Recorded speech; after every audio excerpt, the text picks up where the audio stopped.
जी। इस तरीके की अरोगेंसी जिस देश में आती है, उस देश में अफगानिस्तान पैदा होता है, उस देश में सीरिया पैदा होता है, ईरान इराक पैदा होता है, पाकिस्तान पैदा होता है।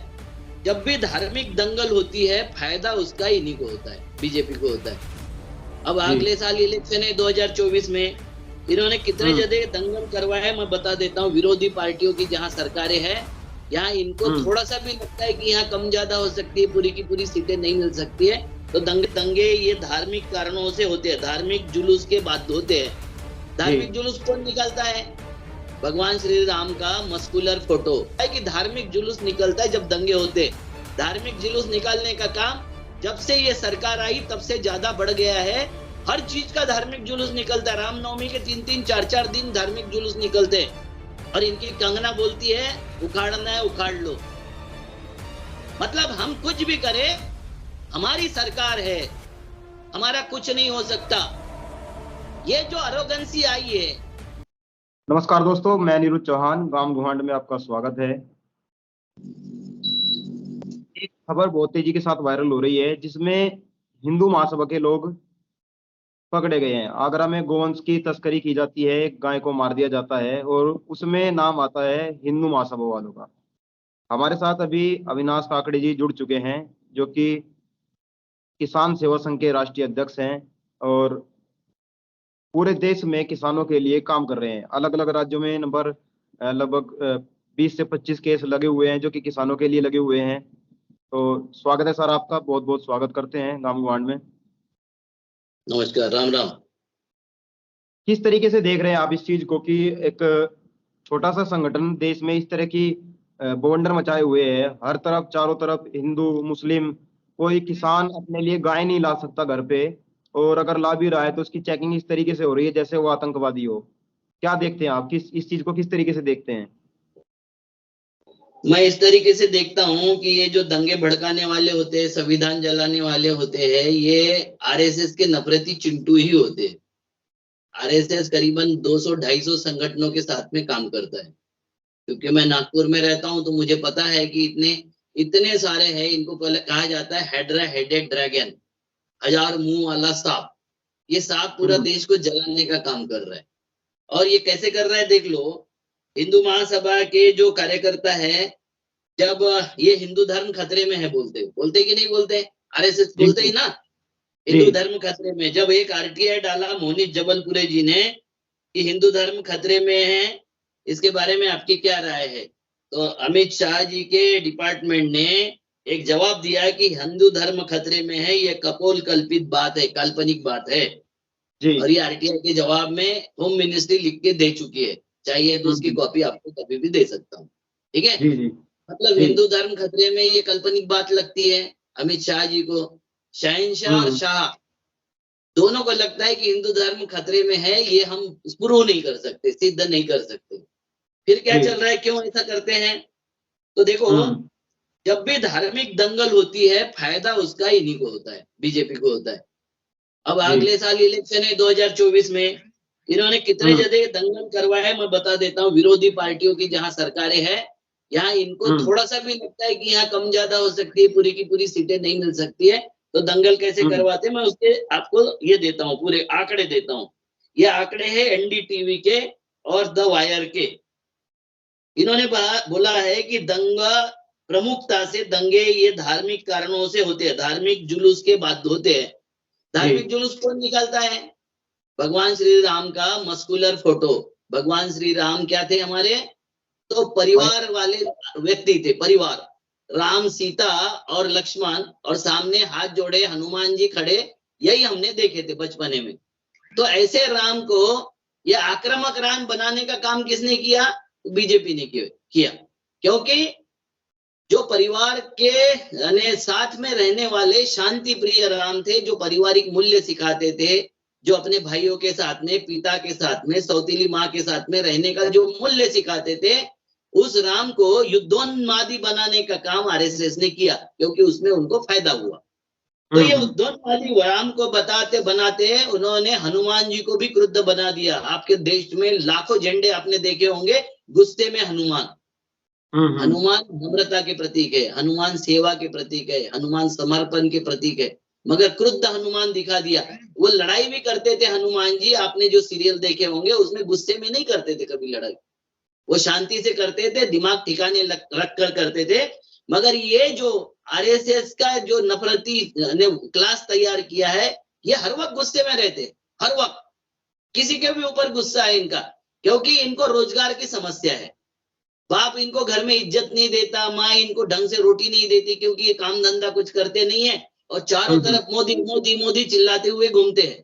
बाप को पता है कि उसकी कमाई घट गई है, उसकी प्रॉपर्टियां घट रही है, 2 वक्त की जून की रोटी कमाना मुश्किल हो गया है। ऐसे इसमें ये दंगे भड़काने का काम करते हैं। इन्होंने महाराष्ट्र में औरंगाबाद मतलब संभाजी नगर, मलाड और जलगांव में दंगा करवाया इस वक्त रामनवमी पर। वेस्ट बंगाल में हावड़ा में दंगा करवाया, डाउकोल में दंगा करवाया, गुजरात में बड़ोदरा में करवाया, कर्नाटक में अभी चुनाव है वहां हसन में और बाकी जगह दंगे करवाए, यूपी में लखनऊ, गोरखपुर, मथुरा और बिहार में मुंगेर और सासाराम में दंगे करवाए, जमशेदपुर में भी इन्होंने दंगा करवाया, रांची में भी दंगा करवाया। ये दंगे का फायदा किसको होता है और ये दंगे कैसे होते हैं? तो सारे लोग, सारा सर्वे ये कहता है कि धार्मिक जुलूस निकलता है जब दंगे होते। धार्मिक जुलूस निकालने का काम जब से ये सरकार आई तब से ज्यादा बढ़ गया है। हर चीज का धार्मिक जुलूस निकलता है। रामनवमी के 3-3, 4-4 दिन धार्मिक जुलूस निकलते हैं। वेस्ट बंगाल में अभी भी हनुमान जयंती और राम जन्मभूमि के जुलूस निकल रहे। क्यों निकालते हो भाई? क्योंकि उससे आपको फायदा होता है, उससे दंगा भड़कता है देश में। इस वक्त मुस्लिम शांत रहा, आपको जहांगीरपुरी का दंगा देखा होगा, मुस्लिम शांत रहा, घरों में रहा। पुलिस ने उनको परमिशन नहीं दिया था हनुमान जयंती का जुलूस निकालने का। रात में 8 बजे होम मिनिस्ट्री ने परमिशन दिलवाया। होम मिनिस्टर कौन है आपको मालूम है? तो होम मिनिस्ट्री ने बोल के पुलिस को परमिशन दिलवाया। तो पुलिस ने मुसलमानों को बोला, भाई हम आपको हाथ जोड़ते हैं, आप घरों के अंदर रहिए, उपद्रव हो सकता है। मुस्लिम घर के बाहर नहीं निकले, रोजा और रमजान होते हुए भी वो घर के बाहर नहीं निकले। उन्होंने शांति से काम लिया, दंगा नहीं हुआ, तो उसका फायदा नहीं हुआ। तो ये बार बार उसको उकसाने का काम करते हैं, उस कम्युनिटी को, मुस्लिम कम्युनिटी को। अब इसमें देखो क्या हुआ। आगरा के एसीपी है आरके सिंह, मैं उनको धन्यवाद देता हूं कि उनके मुताबिक संजय जाट, सौरभ शर्मा, ब्रिजेश भदौरिया, शानू उर्फ अजय और जितेंद्र कुशवाहा, इन लोगों ने गौ को मेहता बाग एरिया में काटा। ये पांचों के 5 मुसलमान है ना? ये नाम तो आपको दिखाई दे रहे हैं। हिंदू नाम है कि मुसलमान है? बताओ। ये हिंदू है। हिंदू है। क्यों किया? क्योंकि संजय जाट का व्यक्तिगत झगड़ा था मोहम्मद रिजवान और उनके 2 बेटे मोहम्मद नकीम और मोहम्मद शानू से, दोनों से झगड़े थे उनके। तो ये झगड़े के इसमें इन्होंने रामनवमी के उस जुलूस में इन्होंने क्या किया कि मेहता बाग में गाय को काटा। और जितेंद्र कुशवाहा ने खुद शिकायत किया पुलिस थाने में जाके कि ये 2 बाप बेटों ने, 3 बाप बेटों ने ये गौकशी की है और इनको अरेस्ट करना चाहिए। इसलिए हजारों का उग्र प्रदर्शन इन्होंने थाने पर जाके किया और उनको ही गिरफ्तारी की मांग की। जब आरके सिंह की पुलिस, एसीपी आरके सिंह और उनकी सहयोगी पुलिस ने उसकी छानबीन किया तो पता चला कि ये हिंदू महासभा के जो नफरती चिंटू है, इन्होंने ही गौ को काटा है। अब समझ लो बात को कि ये गौ को काटते हैं, मुसलमानों को बदनाम करते हैं और गौ को काटने का जो धंधा है। और ये इसका झगड़ा क्यों हुआ था? क्योंकि वो लोग जो है इनको हफ्ता नहीं देते थे। ये हिंदू महासभा वाले हर जगह हफ्ता चाहते हैं। जो भी गौ ले जाए, किसान भी ले जाए तो उनसे भी पैसे चाहते हैं। इसकी बहुत अच्छी किताब अभी गुजरात के इसमें बारे में किताब ला रहे हैं हमारे यहाँ निरंजन टकले साहब कि गुजरात में ये गौ मांस का धंधा कैसे चलता है और उसके पैसे कितने लिए जाते हैं और दिए जाते हैं, इसके बारे में आ रहा है। ये जो सरकार है जिनको 2014 में आजादी मिली, उनके जो नफरती चिंटू है, इनकी देशभक्ति देखिए कि कमला पसंद गुटखा बेचने वाले अमिताभ बच्चन पद्म भूषण है और विमल का गुटखा बेचने वाले अक्षय सिंह, अजय देवगन और शाहरुख खान पद्मश्री है। और इनकी कंगना बोलती है उखाड़ना है उखाड़ लो। मतलब हम कुछ भी करें, हमारी सरकार है, हमारा कुछ नहीं हो सकता। ये जो अरोगेंसी आई है, जिस तरीके की अरोगेंसी जिस देश में आती है उस देश में अफगानिस्तान पैदा होता है, उस देश में सीरिया पैदा होता है, ईरान इराक पैदा होता है, पाकिस्तान पैदा होता है। अगर हमारे देश को बचाना है तो हमको हमारा हिंदुस्तान और भारतीय सभ्यता कायम रखनी पड़ेगी, जिसमें सहजीवन की कल्पना है, जिसमें साथ मिलकर जीने की कल्पना है। मैं पूछना चाहता हूं, 9 साल से इनका राज है, कितने इन्होंने रोहिंग्या पकड़े हैं, कितने बांग्लादेशी मुसलमान पकड़े हैं, कितने आतंकवादी पकड़े हैं? अगर नहीं पकड़े तो उस वक्त भी आरोप लगा रहे थे, आज भी आरोप लगा रहे हो, तो 9 साल के आपके शासन ने किया क्या है?